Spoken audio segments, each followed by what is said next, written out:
to Journey Festival 2020. My name is Marianne. I am a member of Leicester Root Group. You are about to watch the beautiful audio installation released by Whispered Taste and Iranian artist Mahboobeh Rajabi. I hope you enjoy the show.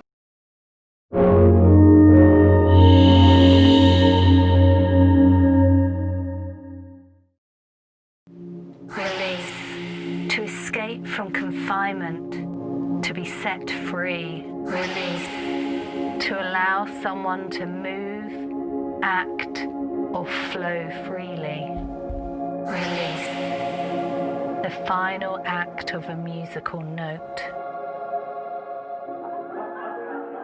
Take a moment to listen to courageous women share their tale where music offered a moment of release.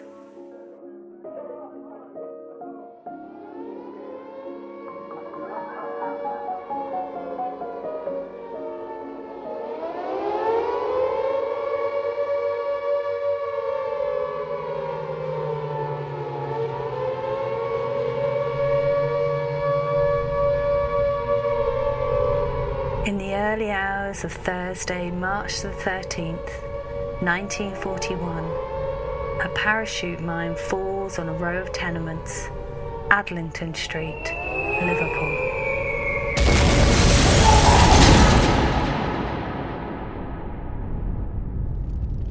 That night, the night of the bombing, trapped and scared, they started to sing. Sing to drown the bombs out. Sing to keep your spirits up. The barrel. We'll have a barrel of fun. Roll out the barrel. We've got the blues on the run. Zing, boom, tararel. Ring out a song of good. But that night, the night the bomb hit, they sang to calm the children. Yet one by one, the voices were silenced as the deadly hiss of gas seeped beneath the rubble. We've got the blues on the run.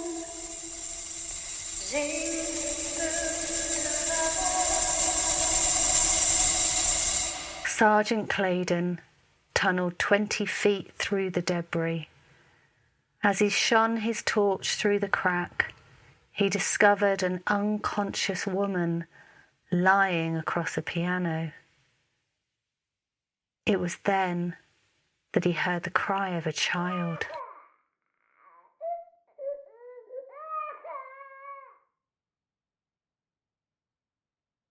It's been said that there is no greater pain than the weight of an untold story. One of the survivors from that night, trapped in the rubble, was a young woman called Nellie. Years later, she would share her story with her granddaughter, Helen.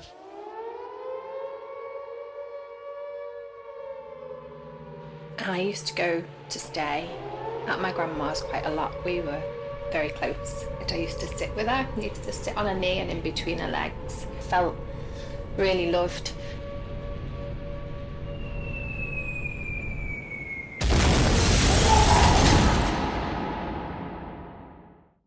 She'd lost her mum and her brother Jimmy. She'd lost her sister and her husband and their little baby. She lost everyone, really. One time she said to me that I was her consolation prize, and what I've realised is that what she meant was my birthday being so close to the anniversary of the bomb is that I consoled her.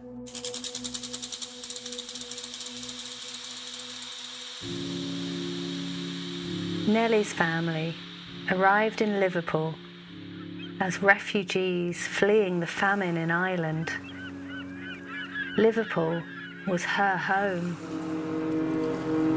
The city of Liverpool, the gateway to the world. There is no part of the globe whose people have not been met on the Liverpool landing stage. These stories that we hear are passed from generation to generation, from far-off lands to our local neighbourhood. They shape our souls, our outlook, our vocation.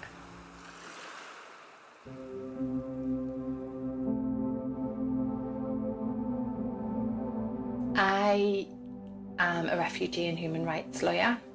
I work with displaced people who've been displaced by war or persecution, and it's my job to help them prepare their case to find a new home, really. I like when my daughter did some homework, and what she wrote is, my mum helps people coming from war find a new safe home.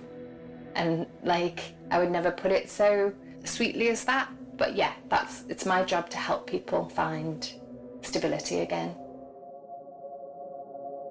Release. To escape from confinement, to be set free. Release.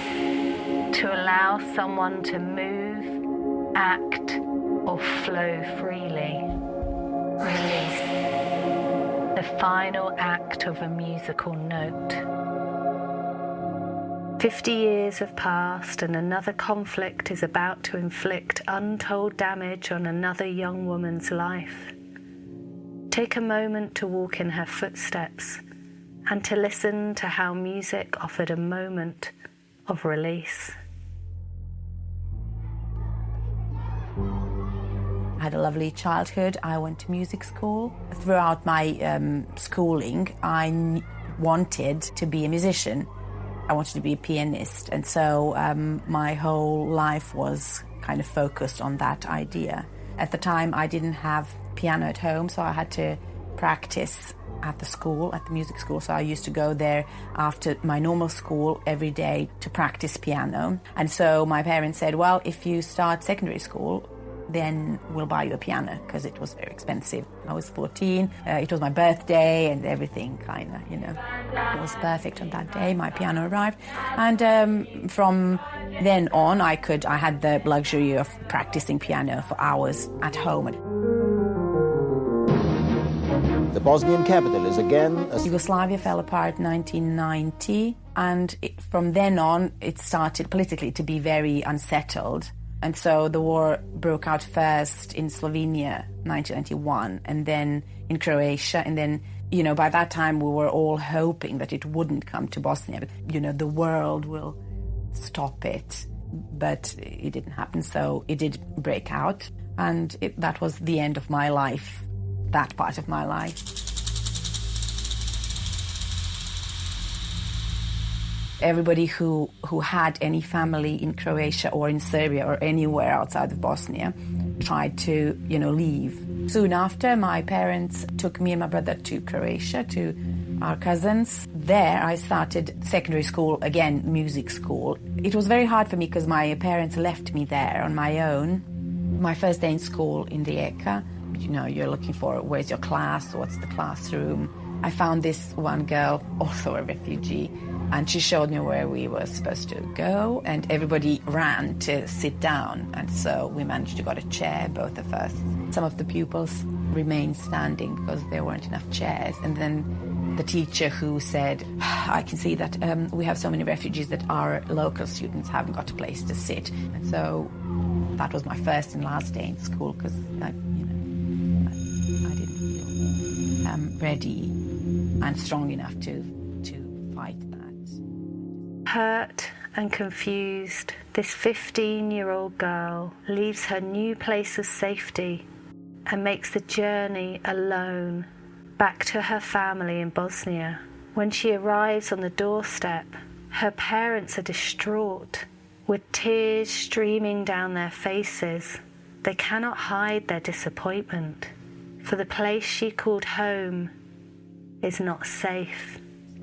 And so I managed to go back to Bosnia, and my parents, I didn't tell them because the phones weren't working. So when I just appeared on the door, they started crying. They were very dejected and disappointed that I've decided to come back. It was full-on war there. There were so many soldiers, everybody marching around with their guns, you know. So many refugees from inside of Bosnia, in my hometown. Schools closed, gyms full of refugees sleeping on mattresses. Nothing is functioning properly. Everything is closed. It was just horrible, and then it struck me properly, like to leave, you know, to go to school. The war was really at our doorstep, so we needed to go.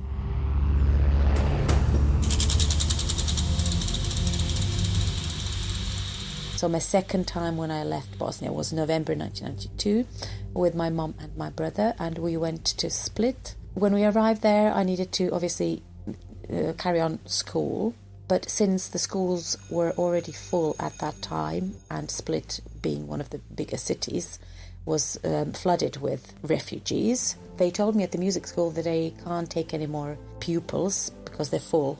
And that was the end of my professional music career or education as such at the time.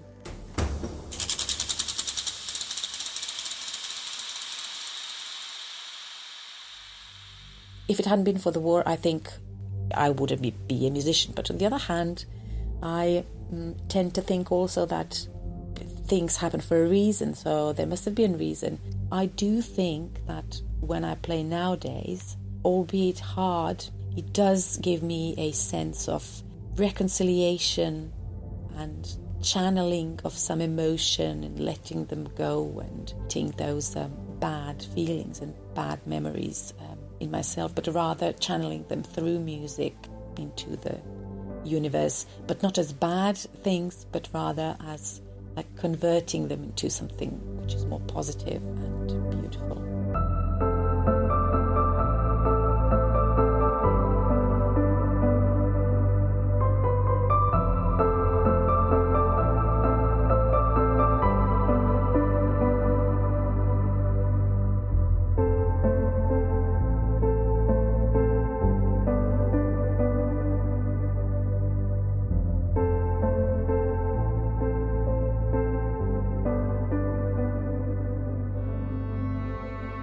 Maybe people have forgotten that maybe there's a refugee in their family or someone that's been displaced in their family, and so it's a little bit of a bigger bridge to build to get that empathy.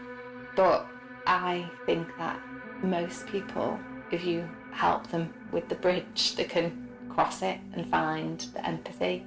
And through storytelling is important. I think the telling of stories is key to building empathy in people.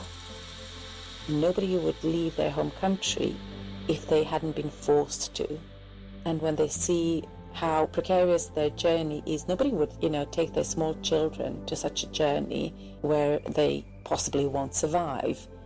And we have to, as a society, we have to help them. We have to have that empathy and try to, understand, first of all, that they came or they left because they had to. And secondly, that at any given time, it can happen to any of us, I think.